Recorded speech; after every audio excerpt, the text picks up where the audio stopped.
we would like to start with a very, very wonderful, very unique soul contract that every single beautiful being in this room made. And when we say being, we mean the humans sitting in these seats here, because we would say there are beings all over this room, plant beings, there's fire beings, there are wood spirits still in the planks in the walls. And so you see what we're saying. There's many ways to be life. And yet the four of you here chose to be life in which you must intake earth to survive.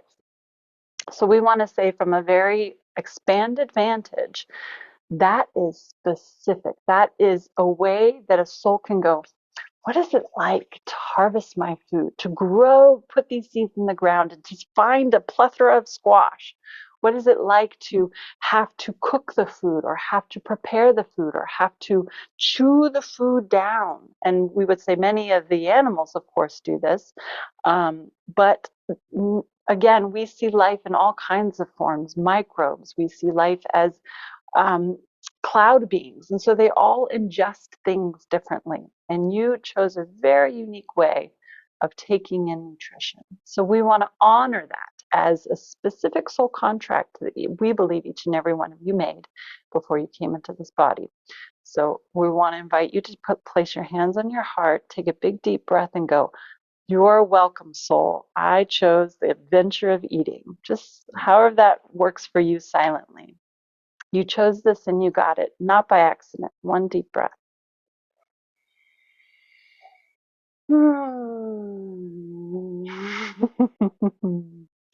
And so we want to honor the fact that humanity can and will and does evolve in directions where they can absorb air, become a breatharian. They can absorb just water and exist and thrive to 105, was it, Paul, or 120, however old you are tonight. So we want to say that we're going to speak mostly around food, and mostly around food in the way that it is becoming something slightly different. Because as you shared before, our histories are all different, and we could guarantee that the history of food being overly processed for convenience is becoming more old-fashioned in an ironic sort of way. So we're mostly curious about your questions, but we will say that this movement to go closer to the ground, and we're all coming here and living here in Asheville, in the area where there is more of a coming back to the earth, coming back to that black gold that we were speaking about earlier today in meditation, that there is a way that Mother Earth can provide a whole other echelon of energy by still growing and consuming food. So this is not about evolving so much to the place where we're not still working with Mother Earth. In a way, it's evolving to a place that has been prevalent for many previous civilizations in growing food with an active consciousness, with a way that the grower and the earth have a more, we'll say, more conscious relationship. So the first thing that we want to offer is when you give your undivided attention to the intelligence of what you're eating, there is a way that the body recognizes that intelligence and becomes that intelligence that is unlike any other way that you can consume energy. So we would say that whether you watch a seed grow into something that you could then eat and consume, or whether you buy it from your farmer's market and you know the farmers, or you can feel the love that they place into, we're just going to use eggplant as an example, or you buy that eggplant and you know that it's been coming up from Mexico because it's the middle of the winter, and yet if you can take a moment and follow that consciousness wherever it is, even if it is dried or freeze-dried eggplant, there is an intelligence, a beingness, a consciousness to everything that you consume. And we would say that it puts you on a vibrational level and gives you far more energy in that consumption when you cultivate the relationships or honor the relationships that have come through that food. So we would say that that's your first homework exercise if you're a person like Randi who likes homework, is next meal, even if it's ramen noodles, there is still an intelligence in the ramen noodles. And this is something that we could talk about and argue about. Is there more intelligence than in ramen noodles than there is from the freshly grown eggplant that you grew and harvested at the end of the summer? We could debate about that. But what we would say is that no matter what you're eating, if it is mindless eating even, it becomes mindful when you pause. And we love that you shared that, Cindy, earlier about the grapefruit, because the grapefruit has an intelligence there, and the grapefruit, holding it in your hand, you might go, did I need to eat this? No, I'm having a conversation. I'm honoring the intelligence of the grapefruit. And from our vantage, this is something that Randi has a really hard time with. From our vantage, if you hold that grapefruit that's been in the fridge and you have a moment in a communion and you feel, see if you can feel into the tree from which this grapefruit grew. See if you can take a moment and be transported to wherever it was from. You don't have to know the specifics, but see if you can feel the ripening sunshine and even a half grapefruit that's been in the fridge. See if you can feel how rich the soil was or how much that grapefruit longs to go back into the ground, wherever it is, to make the soil richer. Doesn't matter if citrus doesn't compost well.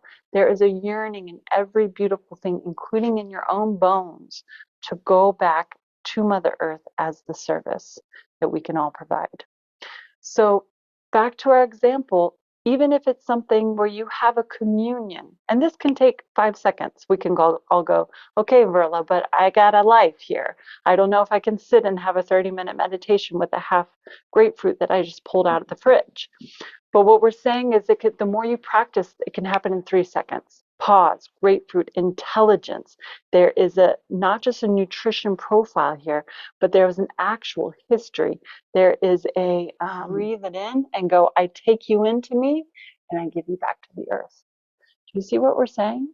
So in other words, this mindful eating, it can go to another level with whether you're discarding something or whether something's starting to ripen. Randi tends to eat things because she thinks she has to, because she grew up with a poor family and she feels like if it's food, somebody wasted, somebody else is going to get it. There's a lot to that poverty mentality that Randi's still working through.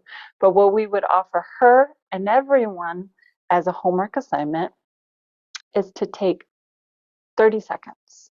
Commune with whatever you're pulling out. Do I want to eat this? Do I save this for later?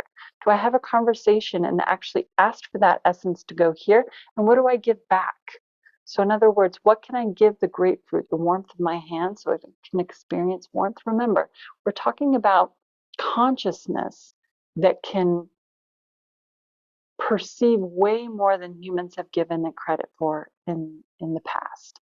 So perhaps that grapefruit that's been in the fridge, it doesn't mind, it's an experience, has the gift of the warmth, has the gift of your conversation, even if it's going to go back into the earth. So we would invite you to notice that as you take in all this energy day after day, maybe 3 times a day, or however often you eat, what do you also give back? Blessings, of course, are appropriate. Gratitude is always, always, always the baseline. And we would say that you all know this, that you all practice this. But see how you can have another conversation with this food. So there's our homework.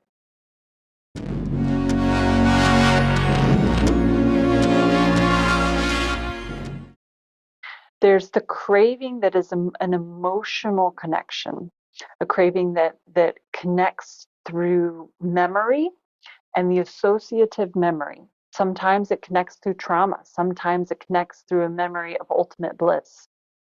Food is intelligent, remember. So even if it's a ramen, can we share your example, Christopher, of being on the Appalachian Trail and eating ramen?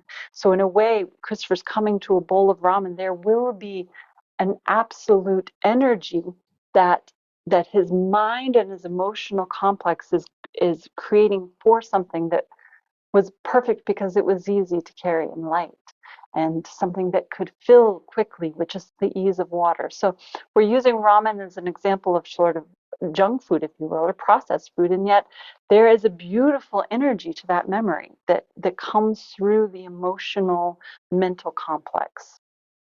So there's a craving sometimes.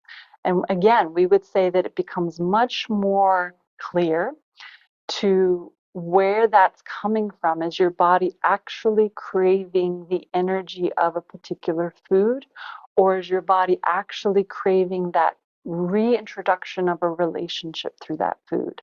So in other words, we're going to use you as an example, Christopher. If Christopher is craving ramen, is it because he's just feeling cheap or convenient? Or is it actually the body desiring to be more outside? Do you see what we're saying? Because he consumed ramen while he was on the Appalachian Trail, and there is that emotional mental complex that is working through him. So if you have enough of an awareness of how these foods affect you, a craving may not be for the actual nutrition. It may be because a memory is wanting to be triggered, and we could say that it wants to be triggered because there's something in your body that's literally trying to heal and process. It could be desiring that food again. That craving could be for example, if you ate a particular type of food with an ex-partner and you are craving that food, it could be that you're craving the energy of the ex-partner. Do you see what we're saying? And none of this is good or bad in our eyes. It could be that you're working on a grieving process through that with about that ex-partner, and you must eat that food so you can bring the energy back up and process it. Do you see what we're saying? So that goes for the positive and negative ends of the spectrum. And we would say again, there's no right or wrong. There's just the intelligence of your body that can trigger a craving. So it's up to you to decide, is this a craving that I need to deny because I'm looking for some sort of comfort, or is it something that I can indulge in and work with? And we would say that if you indulge in it, we're speaking of Randi's habit of wanting these little tubs of ice cream, especially once a month. And she doesn't actually necessarily feel good about it. But again, if she slows down enough and eats just enough and notices, is this a craving because she's just used to buying a tub of ice cream every month because of certain hormones that are raging through her body? Or is this because she's connecting to some emotional memory complex that food can actually process something through her? So that's another camp that the cravings land in.